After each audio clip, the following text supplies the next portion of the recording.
Handa na ba ang inyong mga puso para sa isang kwentong yayanig sa inyong paniniwala tungkol sa pag-ibig at pagpapatawad? Halina't samahan ninyo akong buklatin ang isang aklat ng buhay na puno ng luha, lihim at panibagong pag-asa. Sinasabi nila, ang pinakamasakit na pagtataksil ay nagmumula sa taong pinagkatiwalaan mo ng iyong buong mundo. Paano kung ang pagtataksil na yon ang siya palang magiging susi upang matagpuan mo ang iyong tunay na halaga at lakas? Bumubuhos ang malakas na ulan, walang awang humahampas sa bintana ng sasakyan. Bawat patak ay tila maliliit na batong ipinupukol sa salamin, kasabay ng mabibigat na kabog sa dibdib ni Luningning. Sa tabi niya, mahigpit ang hawak ni Alpas sa manibela. Ang mga ugat sa kanyang braso ay bakat na bakat sa tensyon. Hindi siya umiimik, ngunit ang panginginig ng kanyang mga kamay ay sapat ng sagot. Alpas, parang awa mo na. Iuwi mo na ako. Pakiusap ni Luningning. Ang boses ay basag at nanginginig. Huwag mong gawin sa akin to. Kanina pa sila paikot-ikot sa madilim na kahabaan ng highway. Walang mga bahay, walang mga poste ng ilaw. Tanging ang liwanag mula sa kanilang sasakyan at ang paminsan-minsang pagguhit ng kidlat sa kalangitan ang nagbibigay liwanag sa kanilang paligid. Biglang tumunog ang telepono ni Alpas. Naka-loudspeaker ito. Ang malamig at matigas na boses ng kanyang ina, si Senyora Asuncion, ang pumuno sa loob ng sasakyan. Alpas, ano na? Nag-aaksaya ka ng oras. Itigil mo ang sasakyan at ibaba mo na ang babaeng yan. Utos nito, walang bahid ng anumang emosyon. Ma, umuulan ng malakas.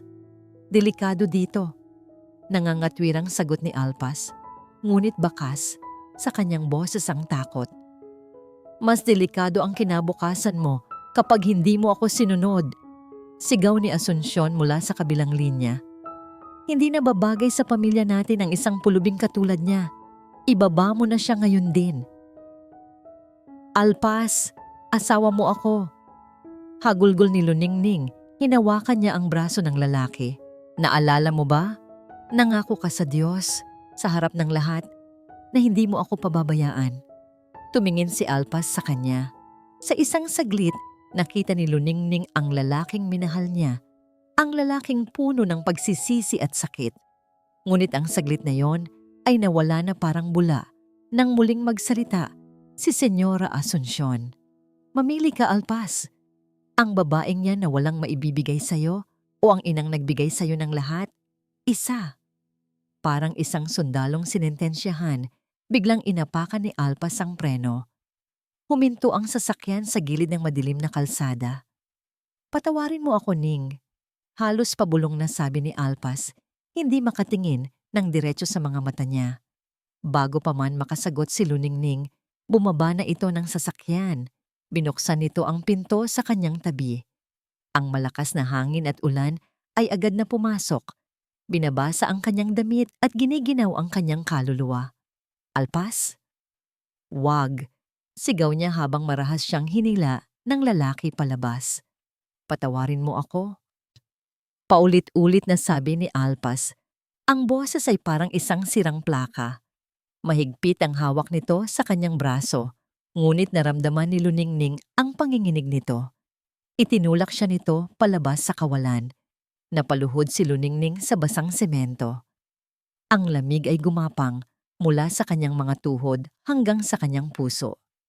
Mula sa kanyang kinatatayuan, kitang-kita niya ang mukha ni Alpas na basang-basa ng ulan o marahil ng luha. Ngunit hindi na niya iyon malalaman. Sumakay si Alpas sa kotse, isinara ang pinto at walang lingon-likod na pinaharurot ito palayo. Naiwan si Luningning, mag-isa, sa gitna ng madilim na highway, sa ilalim ng rumaragas ang ulan. Niyakap niya ang kanyang sarili. Ang mga hikbi ay lumalabas sa kanyang lalamunan na tila mga piraso ng bubog. Ang sakit. Ang sakit na dulot ng pagtataksil ay higit pa sa lamig na kanyang nararamdaman. Tumingala siya sa langit. Hinahayaang ang bawat patak ng ulan ay maging saksi sa kanyang pagkasawi. Bakit, Alpas? Bakit? Ang mga ilaw ng mga dumaraang sasakyan ay bumubulag sa kanya. Ang mga busina ay tila nangungutya. Para siyang isang basahan na itinapon sa gitna ng daan, walang halaga, walang sinuman. Ngunit habang nakaluhod siya roon, sa gitna ng kanyang kawalan ng pag-asa, isang bagay ang nagsimulang magbago sa loob niya. Ang mga hikbi ay unti-unting huminto. Ang mga luhang dumadaloy sa kanyang pisngi ay nahugasan na ng ulan. Pinunasan niya ang kanyang mukha gamit ang likod ng kanyang kamay. Dahan-dahan siyang tumayo. Ang kanyang mga binti ay nanginginig, ngunit may bagong lakas na bumuhos sa kanyang katawan. Tumingin siya sa direksyon kung saan nawala ang sasakyan ni Alpas. Ang kanyang mga mata, na kanina'y puno ng sakit at pagmamakaawa, ngayon ay nagliliyab sa isang malamig at matigas na apoy. Tapos na ang pagiging sining, ang simpleng asawang nagmamahal ng walang kondisyon. Ang kahinaan niya ay namatay na sa gabing iyon, kasama ng tiwala niya kay Alpas. Sa gitna ng kadiliman, isang pares ng nagliliwanag na headlight ang dahan-dahang papalapit. Hindi ito humarurot tulad ng ibang mga sasakyan. Ito ay marahan, may layunin. Huminto ito ilang talampakan lamang mula sa kanya. Isang makintab at itim na luxury sedan. Isang sasakyang hindi nababagay sa lugar na yon. Bumukas ang pinto sa likuran. Isang payong ang lumabas, hawak ng isang lalaking nakaunipormeng itim. At mula sa loob ng sasakyan, isang boses ang narinig niya. Isang boses na pamilyar, puno ng awtoridad, at ang tanging kanlungan niya sa mundong ito. Anak, oras na para umuwi. Walang nagsalita sa loob ng sasakyan habang tinatahak nito ang daan palayo sa madilim na highway. Ang tanging maririnig lamang ay ang mahinang ugong ng makina at ang papalayo ng tunog ng ulan. Nakabalot si Luningning sa isang malambot na cashmere blanket na agad na ibinigay sa kanya ng driver ng kanyang ama. Ang basang damit niya ay nanlalamig pa rin sa kanyang balat. Isang paalala ng pagyurak sa kanyang pagkatao. Ilang sandali pa lamang ang nakalilipas.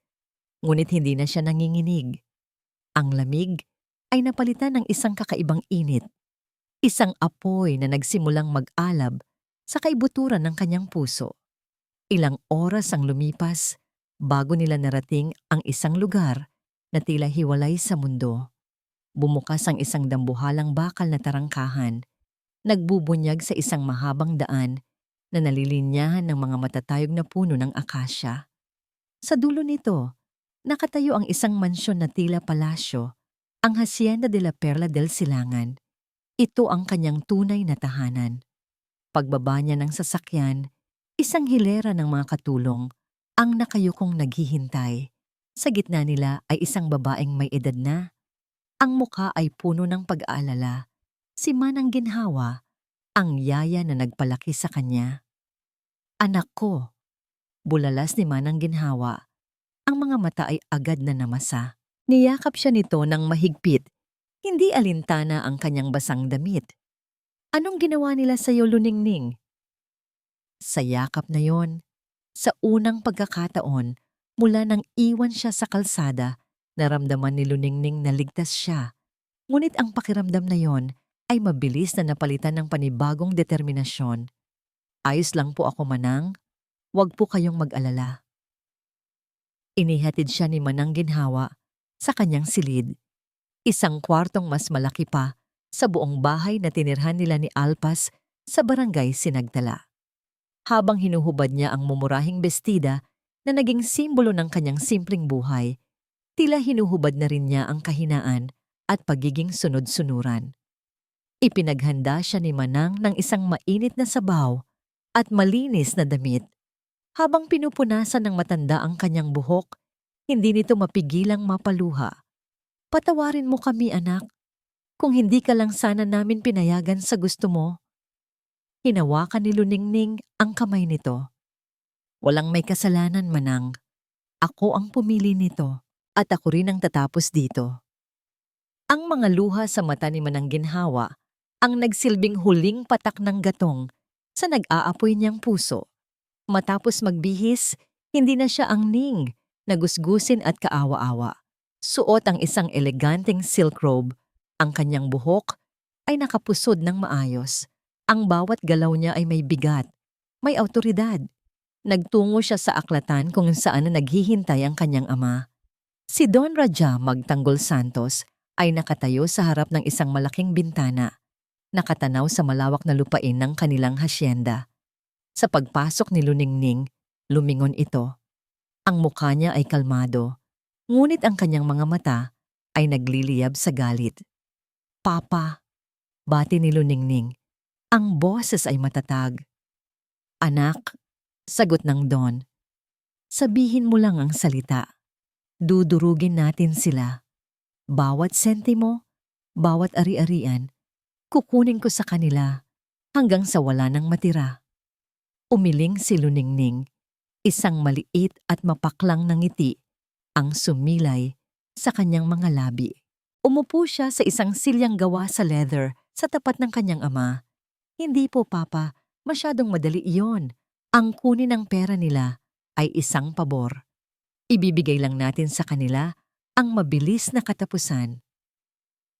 Napakunot ang noo ni Don Raha. Pinag-aaralan ng biglaang pagbabago sa kanyang anak. "Ano ang plano mo?" Ang pamilya de Leon, lalo na si Senyora Asuncion, ay nabubuhay sa takot.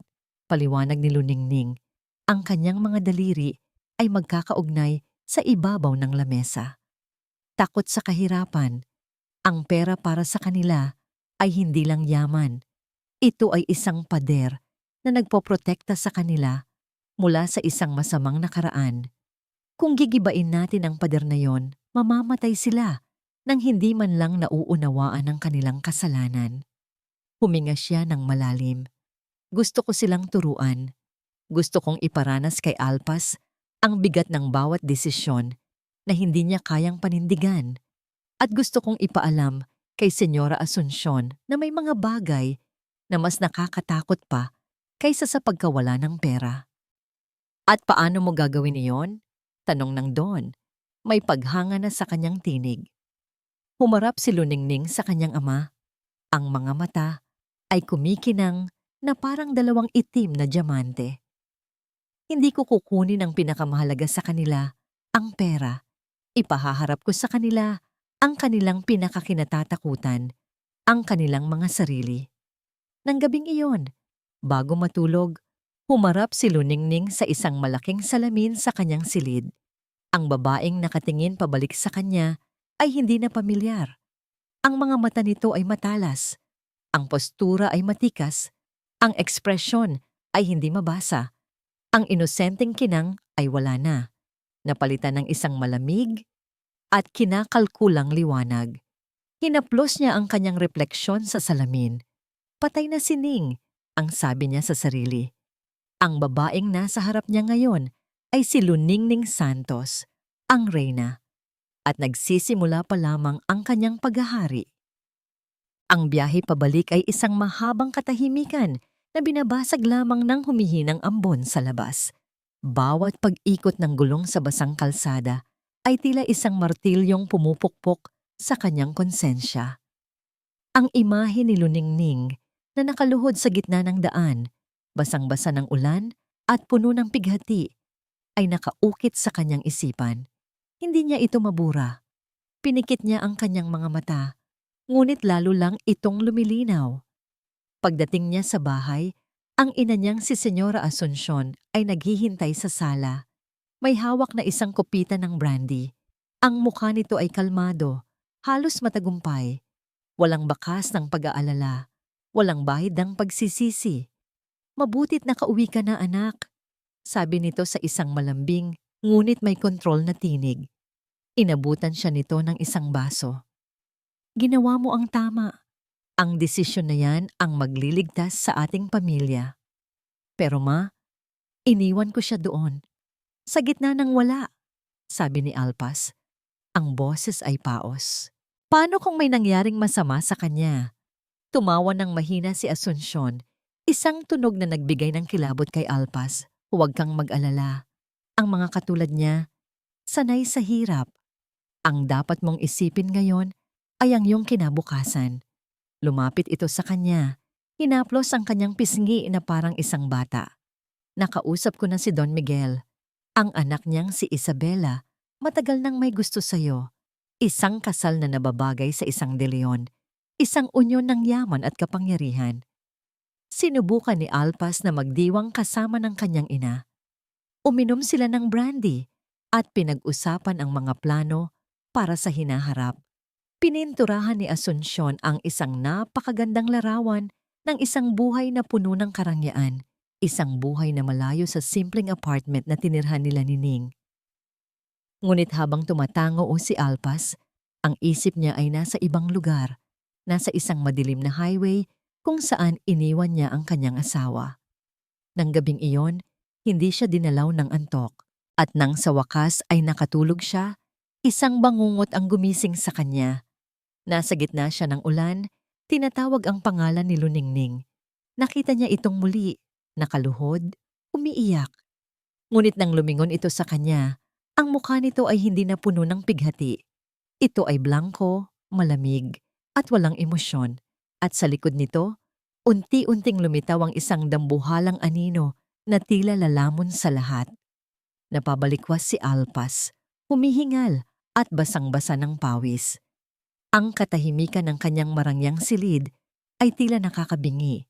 Kinabukasan, sinubukan nilang ibalik ang lahat sa normal. Habang nag-aalmusal, masayang ikinuwento ni Asuncion ang tungkol sa mga disenyo ng isusuot nito para sa engagement party na binabalak na niya. Patuloy itong nagsasalita tungkol sa pagpapalawak ng kanilang negosyo sa tulong ng pamilya ni Isabela. Ito ang simula ng isang bagong kabanata para sa atin. Alpas, sabi nito, ang mga mata ay nagniningning sa ambisyon.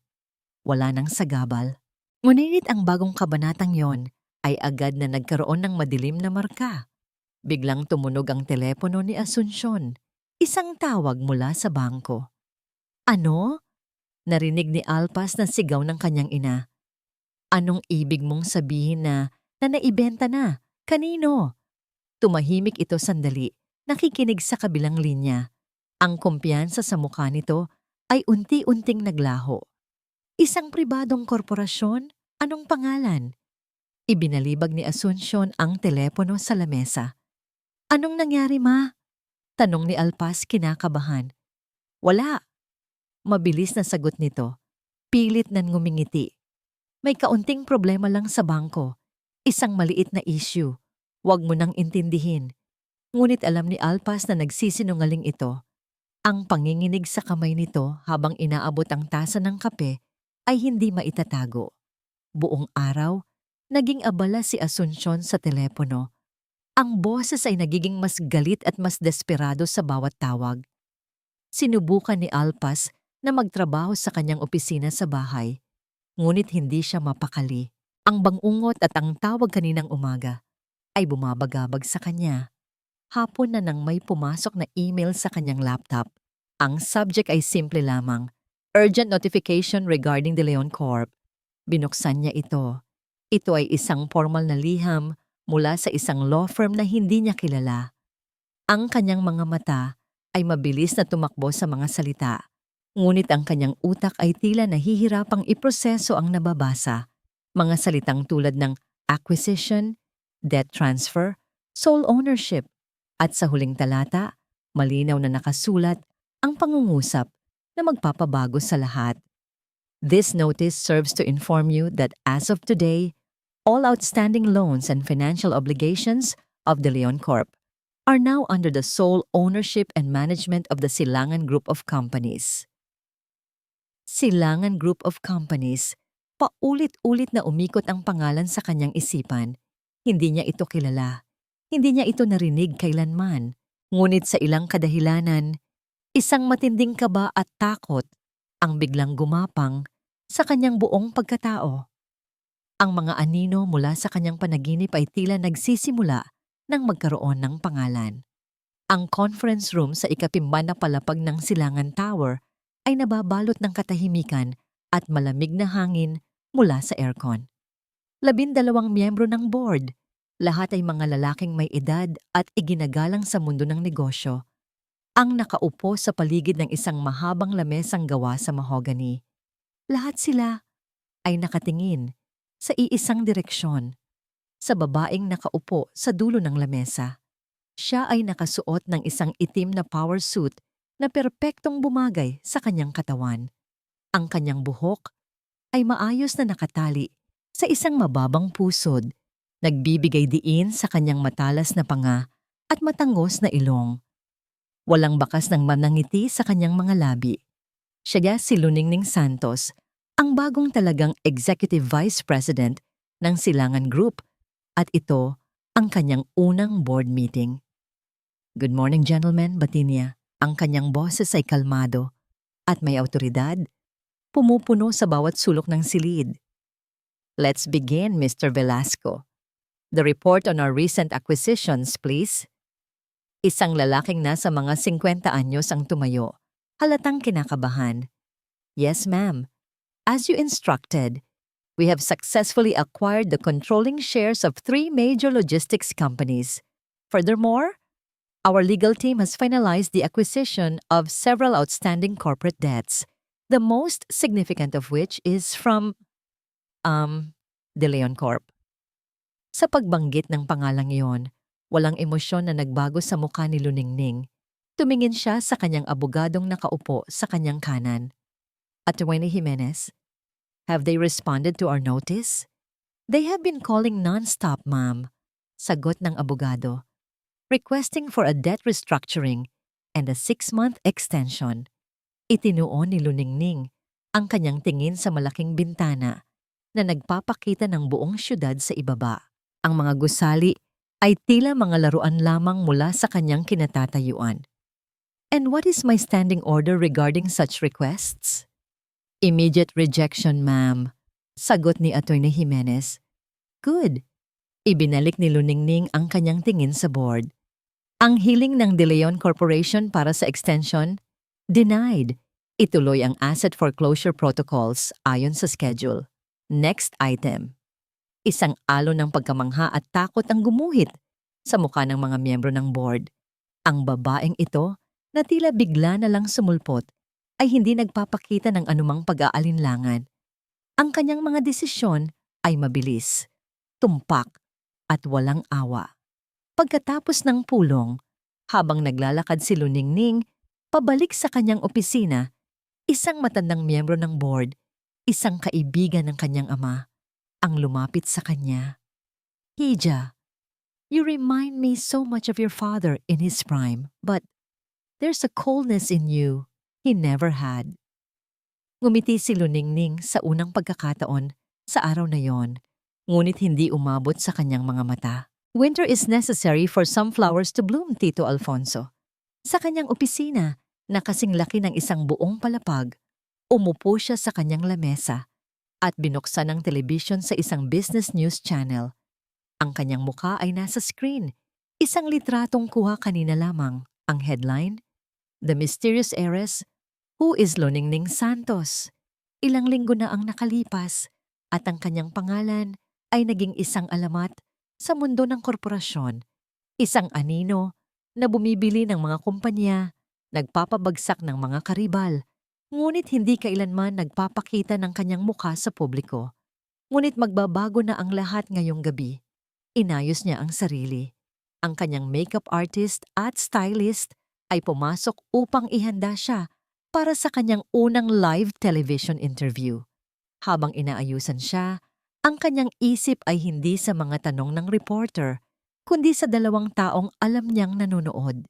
Alam niyang sa bawat balita ng pag-angat ng Silangan Group, mas lalong lumulubog ang mundo ng mga De Leon. At ngayong gabi, malalaman na nila kung sino ang aninong humahabol sa kanila.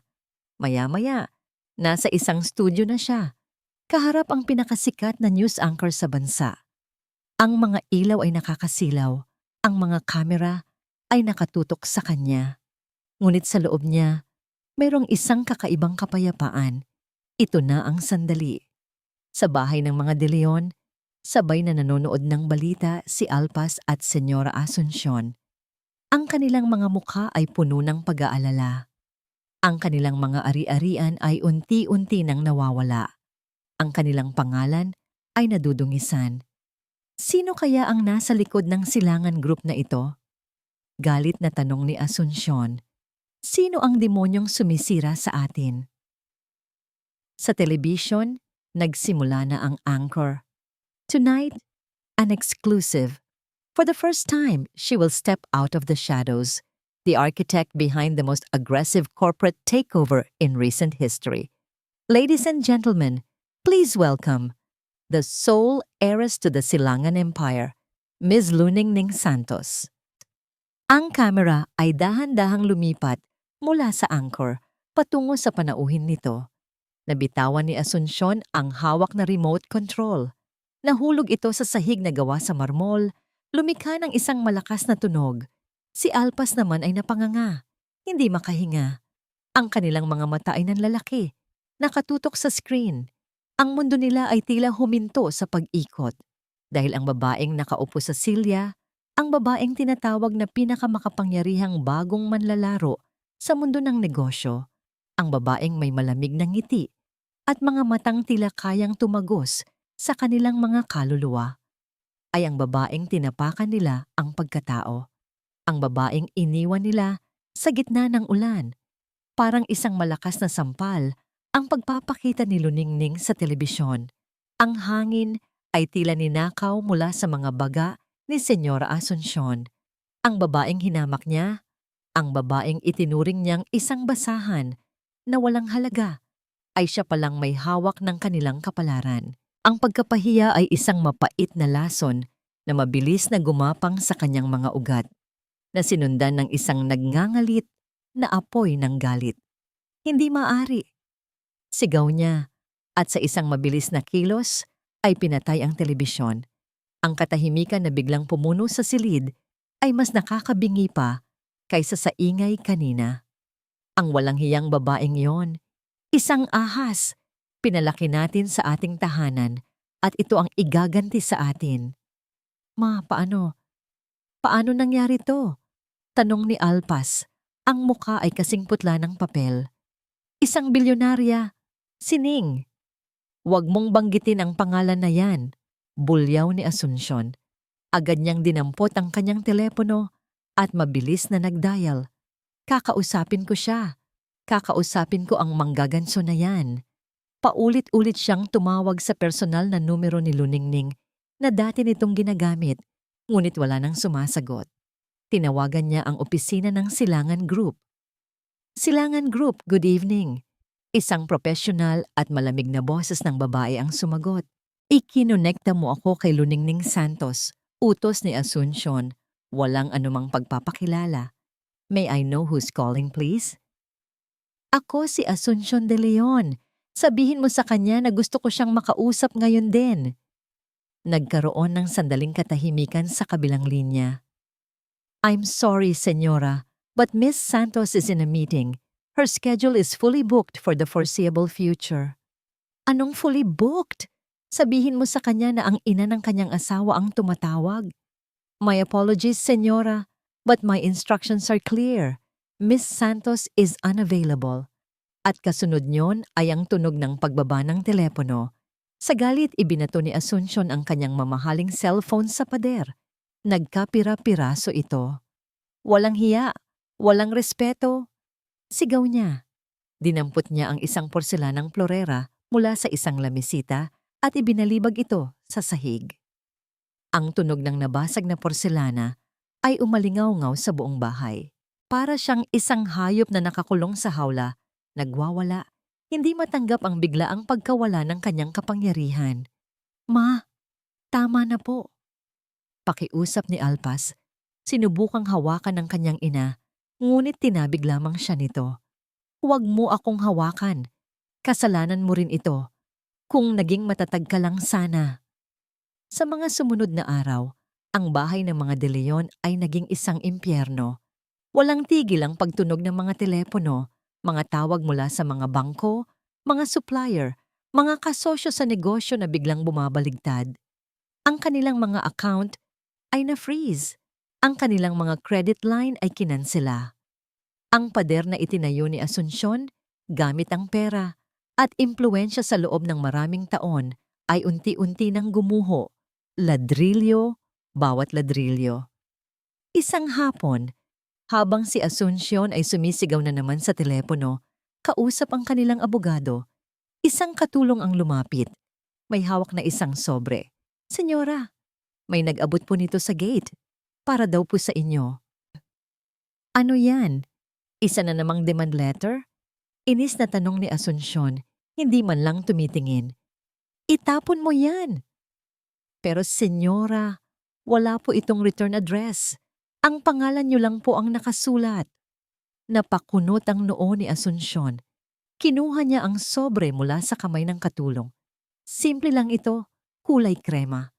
Ang kanyang pangalan, Asuncion, ay nakasulat sa isang maganda, ngunit makalumang sulat kamay. May kung anong pamilyar sa mga kurbada ng letra, isang bagay na mula sa isang malayong nakaraan.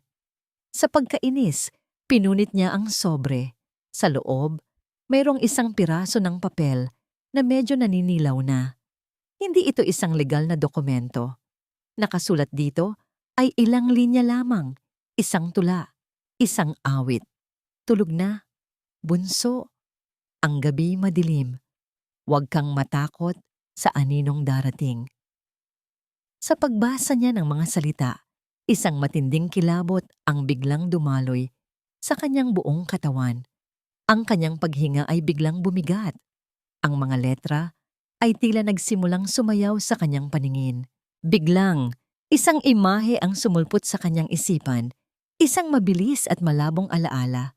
Isang maliit at madilim na bahay na gawa sa kahoy. Ang amoy ng basang lupa at nabubulok na kahoy. Ang lagitit ng sahig na kawayan at isang boses, isang magaspang at nakakatakot na boses na kumakanta ng awit na yon sa kanyang tenga habang ang kadiliman ay bumabalot sa paligid.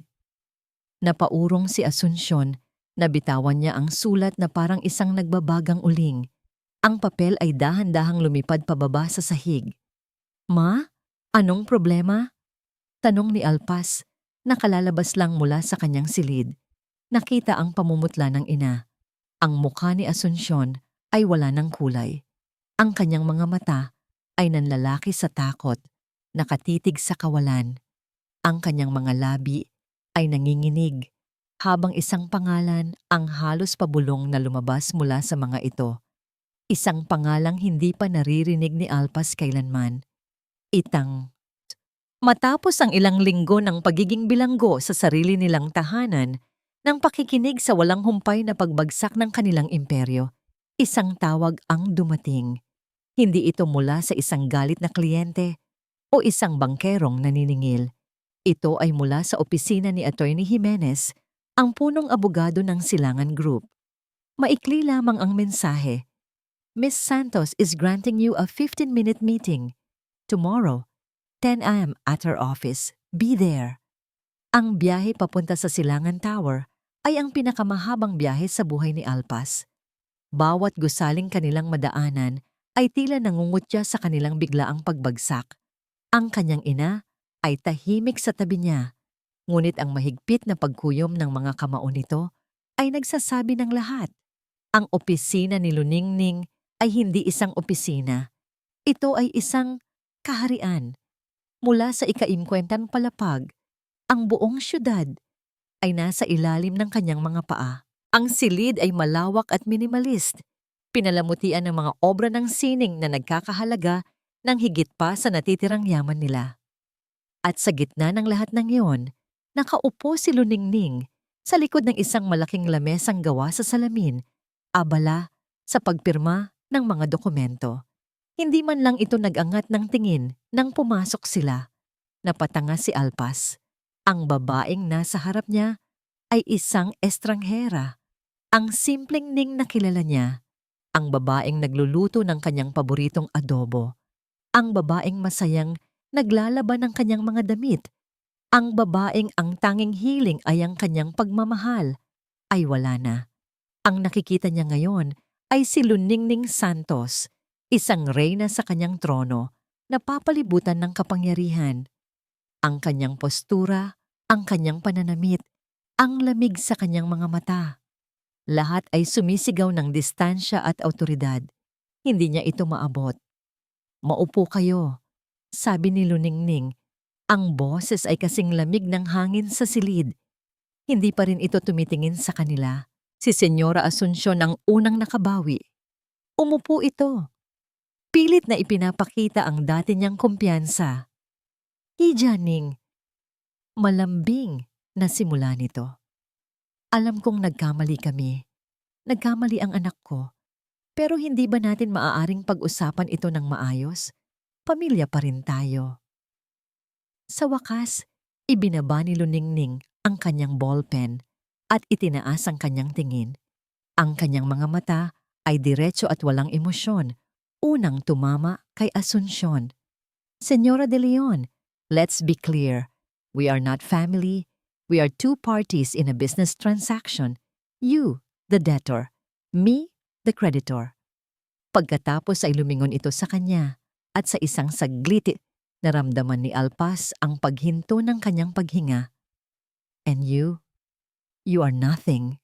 Ang bawat salita ay parang isang patalim na tumusok sa puso ni Alpas. Naramdaman niya ang pagnanais na magpaliwanag, na humingi ng tawad. "Ning, ako, patawarin mo ako." Halos pabulong niyang sabi.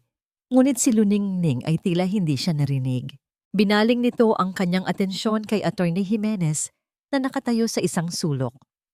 "Attorney, ano na ang status ng kanilang mga utang?" Para siyang isang hangin na dumaan lamang, isang multo. Ang sakit ay mas matindi pa kaysa sa isang sampal. Nawala ang pagtitimpi ni Asuncion. "At sino ka sa tingin mo para pagsalitaan kami ng ganyan? Pinalamon ka namin, pinatira sa aming bahay." Isang bahagyang nangiti ang sumilay sa mga labi ni Luningning.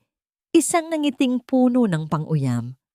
"At tinapon ninyo ako sa gitna ng kalsada na parang basura. So I believe that makes us even." Tumayo si Luningning at lumakad patungo sa bintana. Tinalikuran sila. "Mayroon kayong isang pagpipilian, isang huling alok."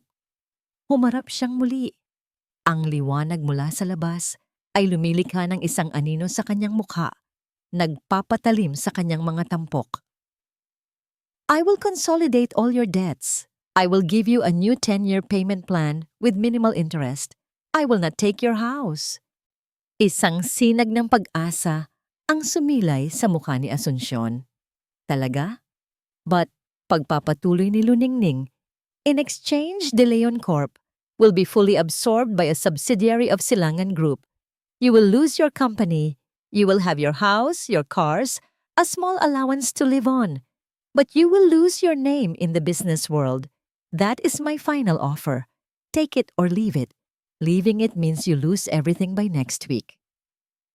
Ito ay hindi isang negosasyon. Ito ay isang sentensya. Nanginginig na tumango si Alpas. Si Asuncion, kahit halatang napipilitan, ay wala ring nagawa kundi sumang-ayon. Ito na lamang ang natitira sa kanila. "Good," sabi ni Luningning. Bumalik sa kanyang upuan na parang wala lang nangyari. "My lawyer will send you the papers to review." Nang akmang tatayo na sila para umalis, muling nagsalita si Luningning. Ang kanyang boses ay tila mas mabigat ngayon. Ang huling pagpirma sa kasunduan ay magaganap sa susunod na linggo. Sa isang lokasyon na ako ang pipili. Nagkaroon ng sandaling katahimikan. Itinuon ni Luningning ang kanyang mga mata, hindi kay Alpas, kundi diretso kay Senyora Asuncion. Isang napaka-espesyal na lugar sa probinsya ng Laguna. Hindi naintindihan ni Alpas ang kahulugan niyon. Ngunit nakita niya ang reaksyon ng kanyang ina. Nakita niya kung paano biglang nawala ang lahat ng kulay sa mukha nito. Nakita niya kung paano ito napahawak sa kanyang dibdib na parang biglang kinapos ng hininga. At sa mga mata nito, nakita ni Alpas ang isang damdaming hindi niya pa nakikita dati. Purong, walang halong takot. Ang araw ng pagpirma ay dumating. Isang convoy ng 3 itim na sasakyan ang sabay-sabay na umalis mula sa Silangan Tower. Nasa gitnang sasakyan si Luningning, Kasama sina Alpas at Senyora Asuncion, walang nagsasalita. Si Alpas ay litong-lito, habang si Asuncion naman ay halatang hindi mapakali. Mula sa kanyang kinauupuan, kitang-kita ni Luningning sa rearview mirror ang refleksyon ng babae. Ang mga mata nito ay mailap. Palipat-lipat ng tingin sa labas ng bintana na parang isang hayop na nakakaramdam ng panganib. Iniwan nila ang syudad at ang mga nagtataasang gusali nito. Pumasok sila sa highway at dahan-dahan ang tanawin ay napalitan ng mga luntiang bukirin at malalayong kabundukan. Habang palapit sila ng palapit sa Laguna, mas lalong nagiging balisa si Asuncion.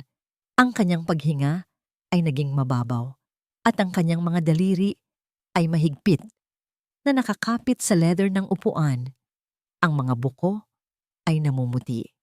Lumabas ang convoy sa highway at pumasok sa isang makipot na kalsada. Ang sementadong daan ay naging baku-bakong lupa. Ang mga modernong bahay ay naging mga simpleng kubo. Ang hangin ay napuno ng amoy ng lupa at ng mga nagsisiga. Ito ang tanawing pilit na tinalikuran at ibinaon sa limot ni Asuncion sa loob ng 50 taon. Saan mo kami dinadala? Sa wakas ay tanong ni Asuncion. Ang boses ay garalgal at puno ng takot. Hindi sumagot si Luningning. Nagpatuloy lamang sa pagtakbo ang sasakyan hanggang sa pumasok ito sa isang eskinita na mas makipot pa. Sa bawat pag-ikot ng gulong, mas lalong namumutla si Asuncion. Kinikilala niya ang bawat puno, ang bawat lumang tindahan, ang bawat sulok. Kinikilala niya ang daan pauwi. At sa wakas, huminto ang convoy. Sa harap nila, nakatayo ang isang bahay, ngunit hindi ito matatawag na bahay. Ito ay isang kalansay, isang istrukturang gawa sa luma at marupok na kahoy. Ang yero ng bubong ay kalawangin at may mga butas. Ang mga bintana ay basag, tila mga matang bulag na nakatitig sa kawalan. Ito ang mismong bahay kung saan siya isinilang. Ang bahay na papel na anumang oras ay maaring gumuho. Ang bahay na naging saksi sa lahat ng kanyang bangungot. Bumukas ang pinto ng sasakyan ni Luningning. Sa gitna ng alikabok at katahimikan, lumabas siya. Kalmado, determinado. Ang kanyang mamahaling stiletto heels ay lumubog ng bahagya sa malambot na lupa. Tumingin siya ng diretso sa bahay, walang bahid ng anumang emosyon sa kanyang mukha. Sa loob ng kotse, hindi makagalaw si Asuncion. Nakatitig lamang siya sa bahay, ang kanyang katawan ay nanginginig. Ang mga alaala ay bumuhos na parang isang maruming baha. Ang gutom, ang mga pasa, ang takot, ang mga gabing madilim. Hindi, pabulong niyang sabi. Hindi dito. Kahit saan, wag lang dito. Nakita ni Alpas ang reaksyon ng kanyang ina at napuno siya ng pagkalito at awa. Ning anong ibig sasabihin nito? Bakit dito? Ngunit bago pa man siya makasagot, isang nakakabinging sigaw ang pumunit sa katahimikan. Hindi! Ayoko! Ayokong pumasok dyan! Sigaw ni Asuncion. Ang mga mata ay nanlalaki sa purong takot. Sinubukan niyang buksan ang pinto sa kabilang panig, ngunit nakalak ito. May demonyo dyan! May halimaw sa loob ng bahay na, yan! Huwag niyo akong papalapitin! Nagpapanik siya. Hinahampas ang bintana. Nawawala sa sarili. Si Alpas ay nataranta. Sinubukang pakalmahin ang kanyang ina. Ma, ano po bang sinasabi ninyo? Wala pong demonyo dyan. Isang lumang bahay lang yan. Hindi mo alam. Wala kang alam. Sa gitna ng kaguluhan, dahan-dahang bumukas ang pinto ng bahay na papel. Mula sa madilim na loob nito, isang pamilyar na figura ang lumabas. Si Manang Ginhawa, nakatayo roon ng may malungkot na ekspresyon sa kanyang mukha. Nauna na pala siyang dumating. Lumapit si Manang Ginhawa sa bintana kung saan nagwawala si Asuncion. Hindi siya nagsalita. Tinitigan lamang niya ang babae ng may halong awa at pag-unawa. Pagkatapos, tumingin siya kay Luningning at marahang tumango. Bumalik si Luningning sa sasakyan at binuksan ang pinto ni Asunsyon. Hindi nagsalita si Luningning. Hinayaan niyang ang tanawin at ang presensya ni Manang Ginhawa ang maging mensahe. Sa loob ng bahay, sa ibabaw ng isang sira-sirang lamesang gawa sa kahoy, ang tanging muebles na natitira ay may isang bagay na nakalagay. Isang sobrang kulay krema, katulad ng natanggap ni Asunsyon. Ilang araw na ang nakalipas. Tumingin si Manang Ginhawa kay Asunsyon. Ang boses nito ay mahinahon, ngunit may bigat. Senyora, may sulat po para sa inyo. Ang pagbanggit sa sulat ay tila isang mitsyang nagpasiklab sa natitirang katinuan ni Senyora Asunsyon. Ang takot sa kanyang mga mata ay biglang napalitan ng isang desperadong galit. Itinulak niya si Alpas palayo at hinarap si Luningning. Ang daliri ay nanginginig habang nakaturo ito sa kanya. Ikaw! Sigaw niya. Ang boses ay basag at puno ng hinanakit. Halimaw ka. Alam mo ang lahat. Ginagawa mo ito para pahirapan ako. Para ipaalala sa akin ang lahat ng basura sa buhay ko. Lumingon siya kay Alpas. Ang mga luha ay bumuhos mula sa kanyang mga mata na parang tubig sa sirang gripo. Ngunit ang mga luhang ito ay hindi luha ng pagsisisi. Ito ay luha ng pagmamanipula. Anak, tingnan mo ang ginagawa niya sa akin. Tingnan mo ang ginagawa ng asawa mo sa sarili mong ina. Niyakap niya si Alpas ng mahigpit. Humahagulgol sa dibdib nito. Hindi ninyo alam. Hindi ninyo alam ang hirap na dinanas ko sa lugar na ito. Ang bahay na ito. Ito ang impyerno ko. Nagsimula siyang magkwento. Isang kwentong binuo niya sa kanyang isipan sa loob ng maraming taon. Isang bersyon ng katotohanan na binaluktot upang maging angkop sa kanyang naratibo bilang isang biktima. Ang ama ko, si Itang, lasenggo siya. Simula niya, ang bawat salita ay may kasamang hikbi. Inuubos niya ang lahat ng aming pera sa sugal at alak. Walang araw na hindi kami nagugutom. Walang araw na hindi dumadapo ang kanyang kamay sa aming mag-iina. Isang malabong alaala ang sumagi sa isip ni Asunsyon. Isang batang babae, nakatago sa ilalim ng lamesa, nanginginig habang naririnig ang sigawan at ang tunog ng nababasag na bote. Ngunit sa kanyang bersyon, ang sigaw ay dahil sa gutom, hindi dahil sa ibang bagay. Isang gabi, pagpapatuloy niya, umuwi siyang talunan sa sugal, lasing na lasing. Walang-wala kaming makain. Kinuha niya ang nag-iisang manok na alaga namin. Ang manok na dapat sana ay para sa kaarawan ko at ipinusta niya ulit. At natalo ulit siya. Nang gabing iyon, natulog kaming umiiyak sa gutom. Iyon ang araw na isinumpa ko sa sarili ko. Hinding-hindi na ako magugutom ulit. Hinding-hindi na ako magiging mahirap. Tumingin siya kay Alpas. Ang kanyang mga mata ay nagmamakaawa. Lahat ng ginawa ko, Alpas, ang pagiging mahigpit ko. Lahat ng yon ay para sa'yo. Para hindi mo maranasan ang impyernong pinagdaanan ko. Para hindi ka maging isang talunan tulad ng ama ko. Ang kwento, kahit na may bahid ng katotohanan, ay kulang sa pinakamahalagang detalye. Ito ay isang perpektong pagtatanghal ng isang inyang nagsakripisyo. At si Alpas, na lumaki sa ilalim ng anino ng kanyang ina, na ang tanging alam na pagmamahal ay ang pagmamahal na may kondisyon, ay naniwala. Bawat salita ay tumagos sa kanyang puso. Ang pagkalito niya ay napalitan ng isang matinding awa para sa kanyang ina. At ang awang iyon ay mabilis na naging galit na itinutok niya kay Luningning. Narinig mo ba yon? Sabi niya kay Luningning. Ang boses ay mababa at puno ng galit. Iyan ang pinagdaanan niya. At ikaw, dinala mo siya pabalik dito para ipamukha sa kanya ang lahat? Gaano ka kasama? Alpas, hindi mo naiintindihan. Sinubukang ipaliwanag ni Luningning, ngunit pinutol siya nito. Ang alin ang hindi ko naiintindihan? Na ang babaeng minahal ko ay isa palang demonyong nagtatago sa likod ng isang maamong mukha? Na lahat ng ito, ang pagbili sa aming kumpanya, ang pagpapahirap sa amin, ay isang detalyadong plano para lang sa isang personal na paghihiganti. Hindi ito paghihiganti, Alpas. Ito ay para sa katotohanan. Huwag mo nang banggitin ang salitang katotohanan.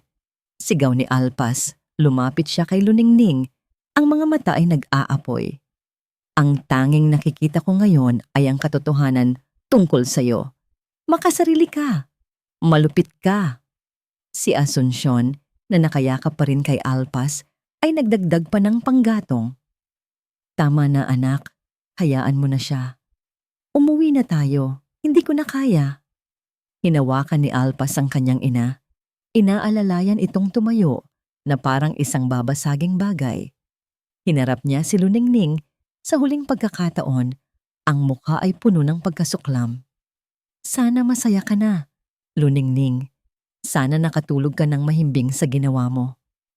Kinuha niya ang kanyang telepono mula sa bulsa. I-text mo ang lahat ng gusto mong i-text. Ipadala mo ang lahat ng papeles. Pipirmahan namin. Kunin mo na ang lahat. Kunin mo na ang kumpanya, ang pera, ang lahat. Basta layuan mo na kami. Dinial niya ang numero ni Luningning. Ang telepono sa bulsa ni Luningning ay hindi tumunog. Naka-silent mode ito. Ngunit alam niya kung sino ang tumatawag. Natupad mo na ang gusto mo. Sigaw ni Alpas sa voicemail dahil alam niyang hindi sasagutin ni Luningning ang tawag. Ikaw na ang pinakawalang pusong halimaw na nakilala ko. Huwag ka nang magpapakita sa amin kahit kailan. Ibinaba niya ang tawag. Tinalikuran niya si Luningning, si Manang Ginhawa, at ang bahay na papel na yon. Inalalayan niya ang kanyang ina, pabalik sa isa sa mga sasakyan. Ang huling sinag ng pag-asa ni Luningning na maintindihan siya ni Alpas ay tuluyan nang namatay. Naiwan siyang nakatayo doon, habang ang convoy na naghatid sa kanila ay isa-isang umaalis. Ang alikabok na nilikha ng mga sasakyan ay humalo sa hangin. Lumilikha ng isang tabing sa pagitan niya at ng lalaking minsan niyang tinawag na asawa. Ang plano niya ay gumuho. Ang tanging niyang layunin ay magbunyag ng katotohanan. Ngunit ang nagawa lang niya ay mas palalain ang sitwasyon. Nawala na si Alpas at sa mga mata nito, siya na ngayon ang kontrabida. Naiwan si Luningning na nakatayo sa gitna ng alikabok matagal matapos makaalis ang huling sasakyan. Ang mga salita ni Alpas ay umuulit-ulit sa kanyang isipan na parang isang sirang plaka. Bawat isa ay isang matulis na punyal. Halimaw. Walang puso. Malupit. Hindi ang galit niya ang sumugat sa kanya, kundi ang sakit sa mga mata nito. Ang pagkasuklam. Ang lalaking minahal niya, ang lalaking pinangarap niyang makasama sa isang simpleng buhay ay nakatingin sa kanya na para siyang isang salot. Bumagsak ang kanyang mga balikat. Sa isang iglap, ang bigat ng kanyang korona, ang kapangyarihan ng pagiging isang santos, ay naramdaman niya ng buong buo. Tama ba ang ginawa niya? Sa kanyang pagnanais na ilabas ang katotohanan, naging kontrabida ba siya sa sarili niyang kwento? Ang hangganan sa pagitan ng hustisya at paghihiganti ay biglang naging malabo. Anak, ang malumanay na boses ni Manang Ginhawa ang pumutol sa kanyang pag-iisip. Lumapit ito at ipinatong ang isang kamay sa kanyang balikat. Nagkamali po yata ako, Manang, sabi ni Luningning. Ang boses ay mahina at sa unang pagkakataon, puno ng pag-aalinlangan. Lalo ko lang po silang sinaktan. Lalo lang pong lumaki ang galit. Tumingin si Manang Ginhawa sa bahay na papel. Pagkatapos ay ibinalik ang tingin kay Luningning. Ang mga mata nito ay puno ng habag at karunungan. Ang gamot, Luningning, ay madalas mapait. Ang paghilom ng malalim na sugat ay laging masakit sa simula. Ang mahalaga ay ang iyong intensyon. At alam ko, alam ng Diyos na ang puso mo ay nasa tamang lugar. Ang mga salita ni Manang Ginhawa ay nagbigay ng kaunting ginhawa, ngunit hindi nito naalis ang bigat sa kanyang dibdib. Bumalik sila sa Hacienda de la Perla del Silangan sa ilalim ng katahimikan. Nagkulong si Luningning sa kanyang silid, nakatanaw sa malawak na hardin mula sa kanyang bintana. Ang ganda ng tanawin ay kabaligtaran ng kaguluhan sa kanyang kalooban. Naalala niya ang mga masasayang araw nila ni Alpas, kahit na simple lang. Ang mga ngiti nito, ang mga halik, ang mga pangarap na sabay nilang binuo. Nasayang na ba ang lahat? Kinagabihan, kumatok at pumasok ang kanyang ama, si Don Raja. May dala itong isang maliit at lumang baul na gawa sa kahoy na nara. "Hindi ka nagkamali, anak," sabi nito, na para bang nabasa ang kanyang iniisip. "Nagawa mo lamang ang isang bagay na matagal nang dapat gawin." Inilapag nito ang baul sa ibabaw ng kanyang lamesa. "Alam mo ba kung bakit ako pumayag sa plano mo nang walang pag-aalinlangan?" Umiling si Luningning. "Dahil matagal ko nang alam ang tungkol sa nakaraan ni Asuncion. Hindi ang bersyon na ikinuwento niya, kundi ang totoong kwento." Binuksan ni Don Raja ang baul. Sa loob, may mga ilang nakatuping sulat na naninilaw na sa katagalan. Ang yumaong asawa ni Asuncion, ang ama ni Alpas, ay isang mabuting tao. At kaibigan ko siya. Bago siya mamatay sa sakit, ipinagkatiwala niya ito sa akin. Kinuha ni Don Raja ang isang sulat. Alam niya ang tungkol sa mga demonyo sa isipan ng kanyang asawa. Kinatatakutan niya na balang araw, ang laso ng nakaraan ni Asuncion ay sisirain hindi lamang ang sarili nito, kundi pati na rin ang kinabukasan ng kanilang nag-iisang anak. Ang mga sulat na ito ang kanyang huling paraan upang protektahan si Alpas. Iniwan ni Don Raja ang baul kay Luningning. "Basahin mo, at pagkatapos, magpasya ka. Itutuloy mo ba ito o hahayaan mo na lang silang manatili sa kanilang kasinungalingan?" Nang mag-isa na lang siya, nanginginig ang mga kamay na kinuha ni Luningning ang mga sulat. Binuksan niya ang isa. Ang sulat kamay ay mula sa ama ni Alpas. Bawat salita ay puno ng pagmamahal at sakit. Pagmamahal para sa asawang nasira ng nakaraan, at sakit para sa kinabukasang hindi na niya makikita. At sa wakas, binuksan niya ang pinakahuling liham, ang pinakakapal sa lahat. Habang binabasa niya ang mga nakasulat dito, nanlaki ang kanyang mga mata. Ang kanyang paghinga ay huminto. Ang kwento ni Asuncion tungkol sa gutom at kahirapan ay isang maliit na piraso lamang ng isang mas malaki at mas karumal-dumal na katotohanan. Ang tunay na kasalanan ng kanyang ama, ang tunay na dahilan ng kanyang pagkauhaw sa pera at kapangyarihan, lahat ay nakasulat doon. Isang lihim na napakabigat, napakasakit, na halos hindi kayang isipin. Nang matapos niyang basahin, isinara niya ang kanyang mga mata. Isang butil ng luha ang pumatak mula sa kanyang kanang mata. Ngunit hindi ito luha ng galit o ng sakit para sa sarili. Ito ay luha ng habag. Habag para kay Asuncion. Habag para kay Alpas. Habag para sa isang pamilyang binuo sa pundasyon ng isang napakalaking kasinungalingan. Ang kanyang pag-aalinlangan ay naglaho. Napalitan ito ng isang malinaw at mabigat na katungkulan. Hindi na ito tungkol sa kanya o sa ginawa sa kanya. Ito ay tungkol sa pagpapalaya sa dalawang kaluluwang matagal nang bilanggo ng nakaraan. Tumayo siya, puno ng panibagong determinasyon. Karapatan nilang malaman ang totoo. Bulong niya sa sarili. Nating lahat. Kinuha niya ang kanyang telepono. Hinanap niya ang numero ni Alpas at sa isang pindot, tumawag siya. Hindi sinagot ni Alpas ang tawag, ngunit nag-iwan si Luningning ng isang maikling mensahe. "Kung gusto mong malaman ang totoong dahilan kung bakit ganito na lang ang takot ng ina mo sa lugar na ito, bumalik ka. Mag-isa. Hihintayin kita." Kinabukasan, Mag-isang nagmaneho si Alpas pabalik sa Laguna. Ang galit niya ay napalitan ng isang malalim na pagkalito. Ang mga salita ni Luningning ay umalingaw-ngaw sa kanyang isipan. Ano pa ba ang hindi niya alam? Ano pa bang mas lalala sa kwento ng kanyang ina? Pagdating niya sa harap ng bahay na papel, naghihintay si Luningning, hindi sa labas, kundi sa loob.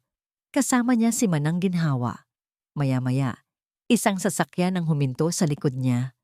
Bumaba si Senyora Asuncion. Sinundan pala siya nito. Anong ginagawa mo dito, Alpas? Sinabi ko nang layuan na natin ang babaeng ito. Sigaw ni Asuncion. Kailangan kong malaman ang totoo, ma. Sagot ni Alpas. Ang boses ay matatag. Pumasok silang tatlo sa loob ng bahay. Ang alikabok at amoy ng kahalumigmigan ay sumalubong sa kanila. Ang katahimikan ay mabigat. Walang nagsalita. Si Asuncion ay nanginginig sa isang sulok, habang si Alpas ay nakatayo sa gitna, naghihintay. Hindi tumingin si Luningning sa kanila. Kinuha niya ang isang silya, inilagay sa gitna ng silid at umupo. Sa kanyang kamay, hawak niya ang isang lumang sulat. Hindi ako magpapaliwanag, mahinang sabi ni Luningning.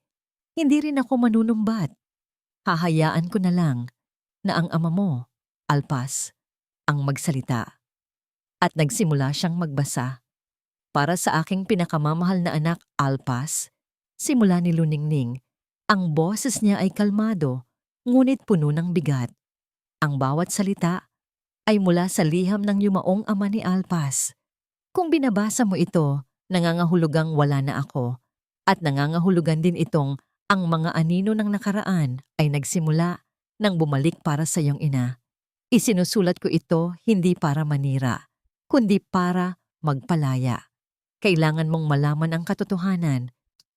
Napatingin si Alpas sa kanyang ina. Si Asuncion ay napasandal sa dingding. Ang mga mata ay nanlalaki sa pagkatanto. Ang iyong ina, ang aking Asuncion, ay hindi lamang biktima ng kahirapan. Ang kwento niya tungkol sa gutom ay totoo. Ngunit iyon ay isang maliit na bahagi lamang ng isang mas malaking impyerno. Ang kanyang ama, ang iyong lolo, ay hindi lamang isang lasenggo at sugarol. Siya ay isang halimaw. Isang impit na tunog ang kumawala sa lalamunan ni Asuncion. Nagpatuloy si Luningning sa pagbabasa. Ang boses ay hindi nanginginig. Ang gutom ay hindi ang pinakamasahol na naranasan niya sa bahay na ito. Ang pinakamasahol ay nangyari sa mga gabing madilim, sa mga gabing talunan sa sugal ang kanyang ama. Sa mga gabing iyon, ipinapagamit, ibinebenta niya ang sarili niyang anak sa kanyang mga kalaro, kapalit ng pera para sa alak, at isa pang araw ng sugal. Isang malakas na, "Hindi!" ang sigaw ni Asuncion. Ngunit si Luningning ay hindi huminto. Ang mga salita mula sa liham ay kailangang marinig. Ang kantang kinatatakutan niya, tulog na, bunso. Iyon ang kantang naririnig niya mula sa labas ng kanyang silid habang hinihintay niya ang susunod na demonyong papasok. Ang bahay na ito ay hindi lamang simbolo ng kahirapan para sa kanya. Ito ang libingan ng kanyang pagkabata, ng kanyang kaluluwa. Sa puntong yon, si Alpas ay napaluhod. Ang kanyang buong mundo ay gumuho sa isang iglap. Ang imahe ng kanyang ina bilang isang malakas at mapagkontrol na babae ay nabasag, at ang nakita niya ay isang sugatang bata. Minahal ko siya ng buong puso, Alpas. Sinubukan kong paghilumin ang kanyang mga sugat. Ngunit ang sakit ay masyadong malalim. Ang takot sa kahirapan at sa pagiging walang kapangyarihan ang naging kanyang kalasag. Ang pagkontrol sa lahat ng bagay, kasama ka na, ang naging paraan niya para masigurong hindi na mauulit ang nakaraan. Ngunit sa paggawa noon, siya mismo ay naging isang anino ng halimaw na sumira sa kanya. Patawarin mo siya, anak. Hindi dahil tama ang kanyang mga ginawa, kundi dahil siya ay isang biktimang hindi kailanman nagkaroon ng pagkakataong maging malaya. At patawarin mo ako dahil itinago ko ito sa iyo. Ang tanging hiling ko lang ay basagin mo ang tanikalang ito. Maging malaya ka at palayain mo rin siya. Nang matapos basahin ni Luningning ang liham, ibinaba niya ito. Ang katahimikan sa loob ng bahay ay mas mabigat pa kaysa sa kamatayan.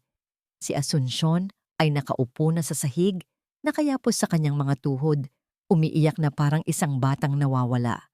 Ang kanyang mga iyak ay hindi na iyak ng galit o pagmamanipula. Ito ay purong, dalisay na iyak ng isang kaluluwang sa wakas ay pinakawala ng isang lihim na kinimkim nito sa loob ng 50 taon. Dahan-dahang lumapit si Alpas sa kanyang ina. Hindi niya alam ang sasabihin. Ano nga ba ang masasabi sa harap ng isang ganito kalaking sakit? Ngunit sa halip na magsalita, umupo siya sa tabi nito. At sa unang pagkakataon, hindi bilang isang anak na takot, kundi bilang isang taong nakakaunawa, niyakap niya ang kanyang ina.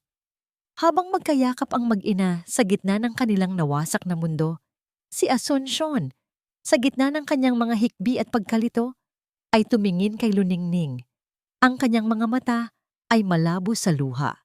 At sa isang boses na parang hangin, tinawag niya ang isang pangalan. Inay. Hindi ang kanyang ina ang tinutukoy niya. Ito ay ang imahe ng isang ina na hindi niya kailanman naranasan. Isang ina na dapat sana'y nag-aruga at nagprotekta sa kanya mula sa kadiliman.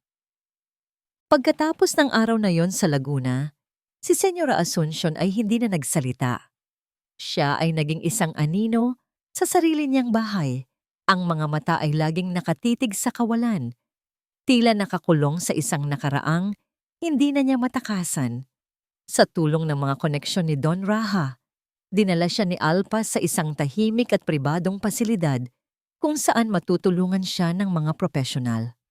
Ito ang unang pagkakataon na gumawa si Alpas ng isang malaking desisyon nang hindi naiimpluwensyahan ng sinuman.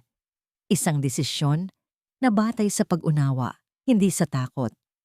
Habang pinagmamasdan niya ang kanyang ina sa bintana ng silid nito, kalmado sa unang pagkakataon sa loob ng maraming taon, kahit na sa tulong ng gamot, isang matinding bigat ng pagsisisi ang dumagan sa kanya. Pagsisisi hindi lamang sa ginawa niya kay Luningning, kundi sa kanyang sariling pagkabulag. Buong buhay niya, ang nakita lamang niya ay ang galit at pagkontrol ng kanyang ina, hindi ang sakit at takot na pinagmumulan nito. At sa kanyang pagnanais na palaging pasayahin ito, isinakripisyo niya ang sarili niyang paninindigan at sinakta ng babaeng walang ibang ginawa kundi mahalin siya. Umuwi si Alpas sa kanilang marangyang bahay. Ngunit ngayon, ang bawat sulok nito ay sumisigaw ng kasinungalingan. Ang mga mamahaling muebles, ang mga naglalakihang painting, ang malawak na espasyo, lahat ay tila walang kahulugan. Ang mga ito ay hindi simbolo ng tagumpay, kundi mga pader na itinayo upang pagtakpan ang isang malungkot at maruming sikreto. Nang sumunod na linggo, ginawa niya ang isang bagay na hindi inaasahan ng lahat. Tinawagan niya si Atty. Jimenez at sinabing pumapayag siyang ibenta ang lahat. Ang bahay, ang mga kotse, ang mga alahas ng kanyang ina. Itinabi lamang niya ang sapat na pondo para sa pangmatagalang pagpapagamot ni Asuncion at isang maliit na halaga para makapagsimula siyang muli sa isang simpleng apartment. Tinanggihan niya ang allowance na inaalok ni Luningning sa kasunduan. Kailangan niyang tumayo sa sarili niyang mga paa. Nakalipas ang ilang linggo, nagsimula siyang magtrabaho. Hindi sa isang opisina na naka-aircon, kundi bilang isang manager sa isang maliit na coffee shop na pag-aari ng isang kaibigan. Ang kanyang mga kamay, na sanay sa pagpirma ng mga tseke, ay natutong magtimpla ng kape at magpunas ng mga lamesa. Bawat araw ay isang paalala ng kanyang pagbagsak, ngunit ito rin ay isang paalala ng kanyang pagbangon. Dito, siya ay si Alpas lamang, hindi isang De Leon. At sa unang pagkakataon sa kanyang buhay, naramdaman niya ang tunay na kalayaan. Isang gabi, Pagkatapos ng kanyang trabaho, umupo siya sa maliit na lamesa sa kanyang apartment. Kumuha siya ng isang piraso ng papel at isang panulat. Marami siyang gustong sabihin kay Luningning, ngunit hindi niya alam kung saan magsisimula. Sa huli, hinayaan na lamang niyang ang kanyang puso ang magdikta. Luningning, panimula niya. Hindi ko alam kung babasahin mo ito o kung ano man ang mararamdaman mo kapag nabasa mo ito. Walang salita ang sapat para ipahayag ang bigat ng pagsisisi na dala-dala ko sa bawat araw. Humihingi ako ng tawad, hindi lang sa gabing iniwan kita sa gitna ng ulan. Humihingi ako ng tawad dahil naging mahina ako, dahil naging duwag ako, dahil hindi ko nakita ang halaga mo noong nasa akin ka pa. Patawad. Huminga siya ng malalim, pinipigilan ang mga luhang nagbabadyang pumatak. Pero hindi ko isinulat ito para lang humingi ng tawad. Isinulat ko ito para magpasalamat. Salamat, Luningning. Salamat sa iyong katapangan. Salamat dahil hindi ka nagpadala sa galit. Sa halip, pinili mong ipakita ang katotohanan. Kahit gaano pa ito kasakit. Sinira mo ang mundo namin, oo. Binasag mo ang lahat ng kasinungalingan na bumuo sa aming pamilya. Pero sa paggawa noon, hindi mo kami winasak. Iniligtas mo kami. Iniligtas mo ang aking ina mula sa isang kulungang siya mismo ang gumawa. At iniligtas mo ako mula sa pagiging anino niya. Binigyan mo kami ng pagkakataong maging malaya. Hindi ako humihingi ng pangalawang pagkakataon. Alam kong hindi ko na yon karapat-dapat. Ang tanging hiling ko lang ay sana mahanap mo ang tunay na kaligayahan na hindi ko naibigay. Magsisimula na rin ako sa sarili kong paglalakbay. Mag-iingat ka palagi. Lubos na nagsisisi, Alpas. Kinaumagahan, ipinadala niya ang sulat sa pamamagitan ng isang courier service. Wala siyang inaasahang sagot. Ang pagsulat ng liham na yon ay hindi para kay Luningning. Ito ay para sa kanyang sarili. Ito ang kanyang huling hakbang sa pagtanggap ng kanyang mga pagkakamali. Lumipas ang ilang araw. Patuloy ang kanyang simpleng buhay. Isang gabi, habang nag-aayos siya para umuwi, nag-vibrate ang kanyang telepono. Isang mensahe mula sa isang numerong hindi nakarehistro. Binuksan niya ito. 2 salita lamang ang nakasulat. Natanggap ko, mag-ingat ka rin, Alpas. 6 na buwan ang lumipas. Ang Silangan Group of Companies sa ilalim ng pamumuno ni Luningning ay umangat ng higit pa sa inaasahan. Ngunit ang tagumpay na ito ay iba na ngayon. Bawat desisyon niya ay tinitimbang hindi lamang ng talino, kundi ng puso. Natutunan niya na ang tunay na kapangyarihan ay hindi sa pagdurog, kundi sa pagbuo. Isang Sabado ng umaga, sa halip na dumiretso sa opisina, nagmaneho si Luningning patungo sa isang tahimik na lugar sa labas ng siyudad. Isang hardin na puno ng mga bulaklak at mga paru-paro. Doon, sa isang bench sa ilalim ng isang puno ng mangga, nakaupo ang isang babae, payapang nagmamasid sa paligid. Si Asuncion. Malaki na ang ipinagbago nito. Ang dating matigas na ekspresyon ay napalitan ng isang malumanay na katahimikan. Ang mga mata nito, na dati laging nag-aapoy sa ambisyon o takot, ay kalmado na ngayon. Magandang umaga po, bati ni Luningning. Lumingon si Asuncion at isang maliit na ngiti ang sumilay sa mga labi nito. Luningning, maupo ka. Umupo si Luningning sa tabi niya. Ilang sandali silang hindi nagsalita. Kapwa pinakikinggan ang huni ng mga ibon. Salamat sa pagdalaw, basag ni Asuncion sa katahimikan. At salamat sa lahat. Ang mahalaga po ay ang ngayon. Sagot ni Luningning. Tumango si Asuncion.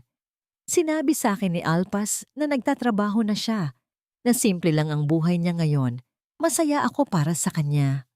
Tumingin ito kay Luningning at sa unang pagkakataon, nakita ni Luningning ang sinseridad sa mga mata nito. Patawad, Hija, sa lahat. Hinawakan ni Luningning ang kamay nito. Napatawad na po kita. Matagal na.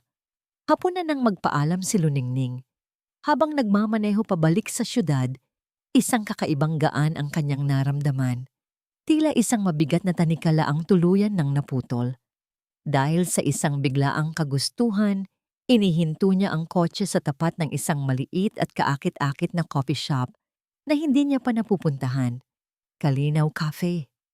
Kapayapaan. Ito ang kailangan niya.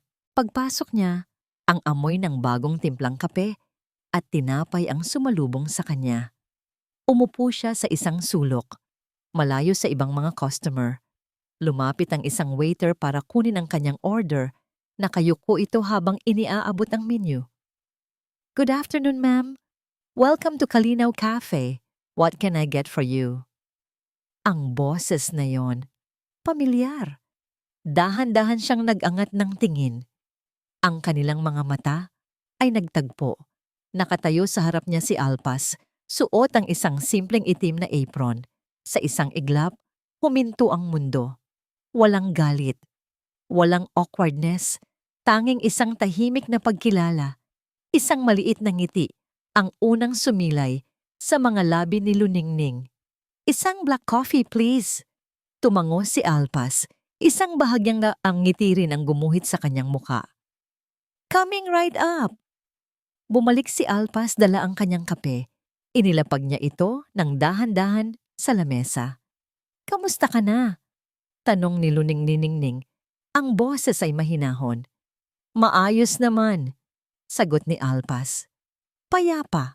Ang isang salitang iyon ay naglalaman ng lahat. Ikaw? Maayos din. Nagkatitigan sila. Ang mga mata na dati puno ng sakit, pagtataksil, at galit, ngayon ay puno na lamang ng pag-unawa at respeto. Nakita ni Luningning sa kanyang harap ang isang lalaking tuluyan nang kumawala sa anino ng kanyang nakaraan. At marahil, ang nakita ni Alpas ay hindi na ang reynang may hawak ng kanyang kapalaran, kundi ang babaeng nagbigay daan para mahanap niya ang kanyang sarili. Nang matapos ni Luningning ang kanyang kape, tumayo na siya para magbayad sa counter kung nasaan si Alpas. Salamat sa kape, sabi niya. Salamat sa pagpunta, sagot nito. Nagpaalam sila sa isa't isa sa pamamagitan ng isang tango. Lumabas si Luningning ng coffee shop. Naglakad siya pakanan. Si Alpas naman, matapos ang kanyang shift, ay lumabas at naglakad pakaliwa. Patungo sa magkaibang direksyon, patungo sa kani-kanilang bagong umaga. Pagbalik ni Luningning sa kanyang opisina, may isang malaking bouquet ng mga puting rosas ang naghihintay sa kanyang lamesa. Walang pangalan ng nagpadala. Ngunit may isang maliit na card na nakasabit dito. Kinuha niya ito at binuksan. Isang pangungusap lamang ang nakasulat sa isang pamilyar na sulat kamay. Salamat sa pagpapakita ng liwanag. Tumingin si Luningning sa labas ng bintana sa papalubog na araw na nagbibigay ng ginintuang kulay sa buong syudad. Isang nangiti ang sumilay sa kanyang mga labi. Isang nangiting payapa, puno ng pag-asa, at handa nang harapin ang anumang bagong simula. At dito po nagtatapos ang ating kwento. Isang paglalakbay na nagturo sa atin na ang tunay na lakas ay hindi nasusukat sa yaman o kapangyarihan, kundi sa kakayahang magpatawad, hindi lamang sa iba, kundi pati na rin sa ating mga sarili. Ang paghilo may isang mahabang proseso, ngunit laging may bagong umaga na naghihintay para sa mga pusong handang magbukas muli. Maraming salamat po sa inyong walang sawang pagsubaybay at pakikinig. Sana po ay may aral kayong napulot at naantig ang inyong mga puso. Kung meron po kayong mga saloobin o komento tungkol sa kwento ni Luningning at Alpas, huwag po kayong mag-atubiling i-type sa comment section sa ibaba. Anong uri naman po ng kwento ang gusto ninyong marinig sa susunod? Hindi dito nagtatapos ang ating paglalakbay. Marami pa pong kwentong kasing ganda at mas puno ng aral dito sa aming channel. Kung nagustuhan nyo ang kwentong ito, i-like, i-share sa pamilya at mga kaibigan, at mag-subscribe na rin para lagi kayong updated sa mga susunod pa naming kwento.